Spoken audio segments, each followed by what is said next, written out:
पर नियंत्रण देते हैं और इसी नियंत्रण से वो कमाई भी करता है। अब हम वापस उस 2.69 लाख करोड़ के सवाल पर आते हैं। ये कमाई आती कहाँ से है? इसके कई स्रोत हैं। पहला, जब आरबीआई सरकार को या बैंकों को कर्ज देता है तो उस पर ब्याज कमाता है।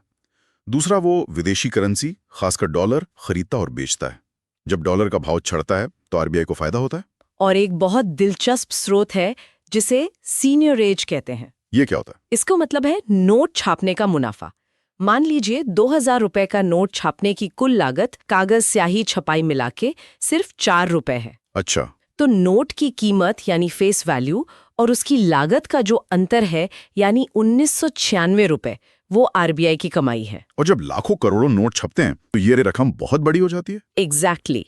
इन्हीं सब कमाइयों से अपने खर्चे निकालकर और भविष्य के जोखिमों के लिए पैसा अलग रखकर जो बचता है वो सरप्लस होता है, जिसे आरबीआई ने इकोनॉमिक कैपिटल फ्रेमवर्क के तहत सरकार को ट्रांसफर कर देता है। ये तो हो गई देश के अंदर की बात, लेकिन आरबीआई एक बहुत बड़ा खिलाड़ी ग्लोबल स्टेज पर भी है, खासकर भारत के विदेशी मुद्रा भंडार यानी फॉरेक्स रिजर्व्स के मामले में। हाँ, और यहाँ एक बड़ा ट्रेंड देखने को मिल रहा है।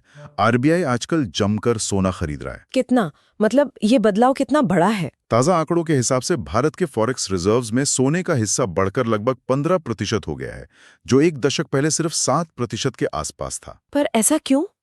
जब हमारे पास डॉलर, यूरो जैसी करेंसी है, तो हम सोना क्यों जमा कर रहे हैं? देखिए, ये एक सोची समझी वैश्विक रणनीति का हिस्सा है। जब दुनिया में राजनीतिक तनाव बढ़ता है, जैसे कोई युद्ध छिड़ जाए या किसी बड़ी अर्थव्यवस्था की नीतियों पर सवाल उठे, हाँ, तो दुनिया भर के सेंट्रल बैंक डॉलर पर अपनी निर्भरता कम करने की कोशिश करते हैं। सोना एक सुरक्षित विकल्प माना जाता है, जिसकी कीमत किसी एक देश की सरकार के हाथ में नहीं होती। तो आरबीआई का सोना खरीदना असल में भारत की आर्थिक संप्रभुता को मजबूत करने का एक कदम है। बिल्कुल, ये दुनिया को एक सिग्नल है कि भारत की अर्थव्यवस्था किसी एक करेंसी के भरोसे नहीं है। वैसे इन फॉरेक्स रिजर्व्स में सोने के अलावा और क्या-क्या होता है? इसे याद रखने का एक बड़ा अच्छा तरीका है, फॉरेन गोल्ड से रिच। हाँ, ये काफी काम का मेमोरी हुक है।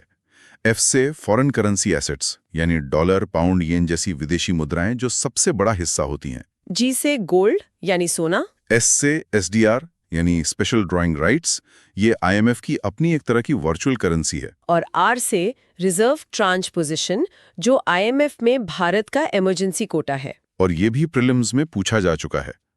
2013 में सीधा सवाल था कि भारत के विदेशी मुद्रा भंडार में क्या-क्या शामिल है, और जवाब था फॉरेन करेंसी एसेट्स, आरबीआई का गोल्ड और एसडीआरस। तो ये तो हुए आरबीआई के वो तरीके जिनसे वो